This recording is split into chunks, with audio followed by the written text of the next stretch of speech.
สวัสดีค่ะทุกคนวันนี้เนี่ยวอมอยากจะพาเพื่อนๆเนี่ยมาชิลรีแลกซ์กับวอมนะคะในช่วงวันอาทิตย์วันหยุดอะไรอย่างนี้ที่วอมไม่จำเป็นต้องไปมหาลัยนะคะว่าวอมเนี่ยชอบทำอะไรบ้างนะคะในช่วงว่างๆวันอาทิตย์ของวอมเนาะพอตอนตื่นมาตอนเช้านะคะอย่างแรกเนี่ยที่วอมทำเนี่ยก็คือเช็คมือถือของวอมนะคะว่าแบบมีข้อความอะไรสำคัญไหมที่วอมจะต้องตอบเป็นอย่างแรกเลยแล้วก็ว่ามีอีเมลอะไรหรือเปล่าที่แบบว่ามันสำคัญพอเช็คมือถือเสร็จนะคะคือถ้าวอมง่วงเนี่ยก็จะแอบงีบต่อนิดนึงนะแต่ว่าถ้าไม่ง่วงเนี่ยวอมก็จะตื่นเลยนะคะแล้วก็วอมเนี่ยจะรีบไปเปิดผ้าม่านก่อนเลยนะเพราะว่าถ้าไม่ให้แสงเข้าเนี่ยวอมอาจจะแอบไปนอนต่อได้นะคะสิ่งแรกที่วอมทำนะคะหลังจากออกจากเตียงเนี่ยก็คือไปห้องน้ำก่อนเลยนะคะวอมก็จะไปแบบทำธุระในห้องน้ำของวอมนะแล้วก็แบบแปรงฟันล้างหน้าส่วนใหญ่ในวอร์มก็ล้างหน้าด้วยน้ำธรรมดานะคะไม่ได้มีอะไรแฟนซีมากมายนะคะพอเข้าห้องน้ำเสร็จนะคะวอร์มก็มาเข้าห้องครัวต่อเลยนะคะเพื่อที่จะมาทำกาแฟของวอร์มนะคะกาแฟที่วอร์มดื่มเนี่ยก็เป็นของ Nescafe นะคะ Espresso Italian Style นะคะแบบมีครีมม่านะคะเป็น texture ตอนที่วอร์มรอน้ำร้อนจากกาแฟนะคะวอร์มก็จะชอบมาทำเบรคเฟาสต์ของวอร์มนะคะช่วงนี้เนี่ยวอร์มชอบกินข้าวโอ๊ตนะคะวอร์มนะคะก็จะใส่ประมาณ1/3 ถ้วยนะคะแล้วก็ตามด้วยนมอีก2/3 ถ้วยนะคะแบบคือ2เท่าของข้าวโอ๊ตนะคะแล้ววอร์มก็จะใส่ไมโครเวฟประมาณ2 นาทีครึ่งนะคะพอทำอันนั้นเสร็จนะคะน้ำวอร์มก็เดือดพอดีนะคะมาทำกาแฟได้เลยอยากบอกว่าชอบ multitask อย่างนี้เป็นประจำนั่นเองนะคะสำหรับกาแฟของวอร์มนะคะวอร์มใส่แค่นมอย่างเดียวนะคะเข้าไปในกาแฟนะคือวอร์มเนี่ยเป็นคนที่ไม่ชอบกินน้ำตาลกับกาแฟนะคะพอข้าวโอ๊ตของวอร์มนะคะเสร็จจากไมโครเวฟแล้วนะวอร์มก็จะชอบใส่แบบผลไม้ไว้ข้างบนแล้ววอร์มก็จะโรยน้ำผึ้งไปนิดนึงนะแล้วก็ซินนามอนนะคะตบท้ายส่วนใหญ่นะคะวอร์มก็จะกินอาหารเช้าเนี่ยในห้องนอนของวอร์มนะคะแล้วก็พอตอนทำอาหารเช้าเสร็จวอร์มก็จะชอบมาจัดเตียงนอนนะคะเพื่อที่จะได้ไม่ต้องกลับไปนอนอีกนั่นเองนะคะเหมือนบังคับตัวเองอะไรประมาณนั้นนะคะให้มีระเบียบมากขึ้นจะได้ไม่ขี้เกียจใช่พอตอนเวลาวอร์มกินอะไรตอนเช้านะคะคือถ้ากินคนเดียวนะวอร์มก็จะแบบว่าชอบดูซีรีส์ไปด้วยนะคะเป็นแบบซีรีส์สั้นๆอะไรเงี้ยแบบ20 นาทีนะคะเพื่อที่จะแบบว่ากินข้าวให้อร่อยนะคะมีเอนเตอร์เทนเมนต์อยู่ด้วยนะคือวอร์มชอบทำแบบนี้ตอนช่วงเสาร์อาทิตย์ที่ไม่มีงานที่จะต้องเข้าไปในมหาลัยนะคะคือมันทำให้วอร์มแบบรีแลกซ์นะคะไม่เครียด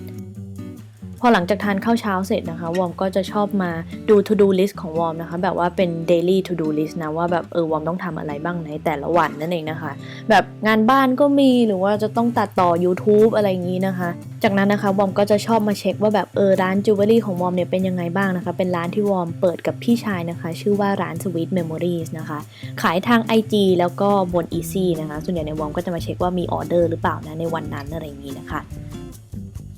คือถ้าวันอาทิตย์วอร์มออกไปไหนนะคะวอร์มก็จะอาบน้ำแล้วก็เตรียมผิวก่อนที่จะออกไปข้างนอกนะคะฤดูหนาวในช่วงนี้นะคะคือวอร์มเนี่ยชอบใช้สกินแคร์ของ Bare and Friends มากเลยนะคะคือวอร์มเนี่ยได้ Product มาจากทางแบรนด์นะคะทางแบรนด์เนี่ยเขาส่งมาให้วอร์มลองนะแล้วคือวอร์มแบบชอบมากเลยนะคะคือมันทำให้ผิวของวอร์มเนี่ยจากที่แห้งนะในช่วงฤดูหนาวเนี่ยทำให้ชุ่มชื้นมากขึ้นนะคะวอร์มก็เลยใช้มาตลอดนะวอร์มนะคะก็จะมาลงสกิน Plumping and Rehydrating Serum ก่อนนะคะซึ่งเป็นเซรั่มที่แบบมีเทคโนโลยีของไลโบโซมอยู่นะคะซึ่งแบบว่าเป็นเทคโนโลยีที่ทำให้ผิวเนี่ยชุ่มชื้นขึ้นนั่นเองนะคะแล้วก็ฟื้นฟูผิวที่แบบแห้งกร้านนะคะคือซึ่งเหมาะกับตอนช่วงฤดูหนาวอย่างนี้มากเลยนะหลังจากลงเซรั่มเสร็จนะคะวอร์มก็จะมาใช้ Deep Sea Algae นะคะ Renewal Cream นะคะซึ่งมีสารสกัดมาจากสาหร่ายทะเลน้ำลึกนั่นเองนะคะเป็นสูตรต้านอนุมูลอิสระนะ Antioxidant Formulation คือมันก็จะทำให้แบบมีสารอาหารของสาหร่ายเนี่ยเข้าไปในผิวนะคะแล้วก็สิ่งที่วอร์มชอบอย่างหนึ่งเนี่ยของครีมนี้เนี่ยคือมันไม่เหนียวเหนอะหนะนะแล้วก็เซรั่มด้วยนะคะแบบแห้งเร็วทั้งคู่เลยนะแล้วก็ไม่มีสเตียรอยด์หรือว่าแอลกอฮอล์เลยนะคะสำหรับสกินแคร์โปรดักต์อันนี้นะเหมาะสำหรับคนที่แบบผิวแพ้ง่ายเหมือนอย่างวอร์มสุดๆนะคะพอหลังจากลงสกินแคร์เสร็จนะคะก็ไม่มีอะไรนะคะวอร์มก็จะแต่งหน้าแบบปกตินะคะส่วนใหญ่เนี่ยถ้าวอร์มไม่ได้ออกไปไหนแบบอะไรจริงจังอะไรอย่างนี้นะคะวอร์มก็จะแต่งหน้าแบบใสๆลุคสไตล์แบบไม่ต้องแต่งอะไรเยอะมากนะคะ แล้วก็อย่างที่สาวๆเห็นนะคะพอแต่งหน้าเสร็จเนี่ยผิวก็จะดูเรียบเนียนนะคะไม่แห้งกร้านตอนในฤดูหนาวนะเป็นอะไรที่ดีงามช่วงฤดูหนาวนะคะวอมก็จะชอบใส่แบบเสื้อจัมเปอร์ที่แบบมีเป็นเทอร์โทเน็กนะคะคอเต่าแล้วก็จะใส่เลกกิ้งเข้าไว้ข้างในนะคะถ้าวอมแบบใส่กางเกงแบบขาปล่อยอย่างนี้นะคะคือวอมจำไม่ได้แล้วว่า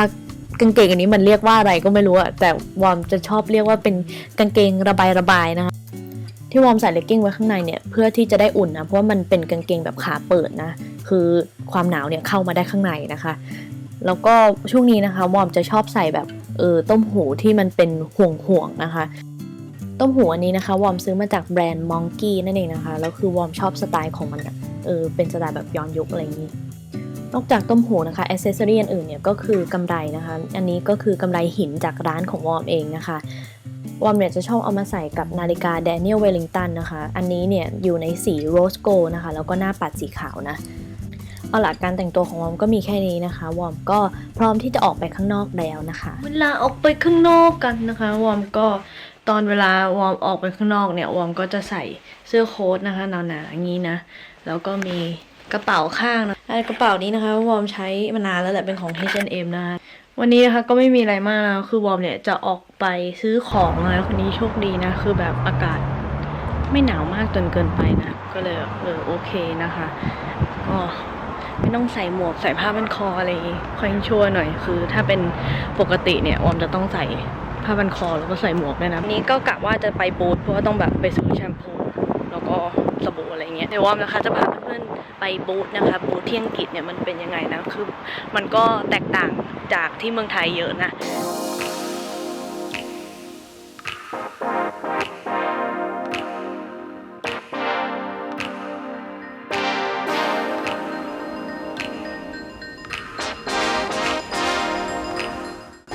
มีดีลเยอะมากเลยพอมาบูธที่อังกฤษนะแบบดูดิมีคอนเทนต์อะไรนี้เต็มอยู่ในร้านช้อปปิ้งเอเชียนะคะชื่อว่าไฮยูนะคือที่วอมมาที่นี่นะคะพอดีว่าวอมอยากจะมาซื้อโกจูจังนะคะไปทำอาหารเกาหลีตอนเย็นกินนะนี่แหละเจอแล้วขวดเล็กแทนนะเพราะว่าคือขวดใหญ่ซื้อที่เข้าไปที่แล้วมันใช้ไม่หมดนี่มีทุกอย่างแม้กระทั่งโออิชิวันนี้นะคะวอมจะมาทำราโปกิกินนะคะก็จะเป็นแบบราเมงชีสของเกาหลีนะมันก็จะมีฟิชเค้กมีไรซ์เค้กแล้วก็มีราเมนนะคะอยู่ในนั้นแล้วก็วอมเนี่ยจะใส่ชีสเข้าไปด้วยนะคือที่เขาชอบกินมุกบักกันบน YouTube นั่นเองนะคะนี่นะคะวอมก็จะใช้ชินราเมนนะคะในการทำในครั้งนี้นะน้ำซอสของราโปกินั่นเองนะมันก็จะเป็นแบบแดงๆนี้คือมันเป็นพริกเกาหลีนะคะโกจูจังแล้วก็เป็นพริกนี่นะพริกแห้งของเกาหลีนะในนี้นะคะวอมก็ใส่ฟิชเค้กไรซ์เค้กไปแล้วนะคะแล้วก็ใส่แครอทไปนิดนึงนะจะได้เฮลตี้หน่อยนะหลังจากที่มันเดือดแล้วนะคะเราก็ต้องใส่ราเมนเข้าไปนะนี่นะคะก็จะออกมาเป็นอย่างนี้วอมใส่ไข่ต้มเข้าไปด้วยนะคือจริงๆแล้วบางคนเนี่ยใส่ไข่ต้มหลังจากที่ทำเสร็จนะแต่คือวอมเนี่ยใส่เข้าไปเลยนะแล้ววอมก็จะรอให้ราเมนมันสุกนั่นเองนะสุดท้ายนะคะสิ่งที่ขาดไม่ได้ก็คือชีสนี่แปะลงไปเลยนะคะทุกคน3 อันนะคะจะได้หมดไปเลยนะตอนนี้ชีสละลายแล้วแบบดูน่ากินมากอะไอ้นะคะที่ขาดไม่ได้ก็คือหัวหอมโรยลงข้างหน้านะถ้าใครอยากแฟนซีนิดนึงนะแนะนำให้ลงงาลงไปด้วยนะงาลงไปด้วยนี่ก็จะออกเป็นอย่างนี้นะคะโอ้ยดูน่ากินมากอะเสร็จเรียบร้อยแล้วนะคะหน้าตาออกมาเป็นอย่างนี้นะนี่นะคะจะมาลองชิมดูว่าผลงานวอมเป็นไงนะ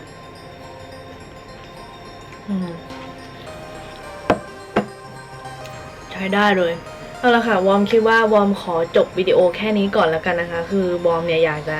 ขอตัวไปกินข้าวก่อนนะคะถ้าใครชอบวิดีโอนี้นะคะอย่าลืมกดไลค์กดแชร์วิดีโอนี้ให้วอมด้วยนะคะถ้าอยากติดตามวิดีโอจากวอมอีกนะคะก็อย่าลืมกด subscribe จากช่องวอมได้เลยนะคะแล้วก็ไว้เจอกันใหม่ในวิดีโอหน้านะคะขอตัวไปกินก่อนนะหิวมากเลย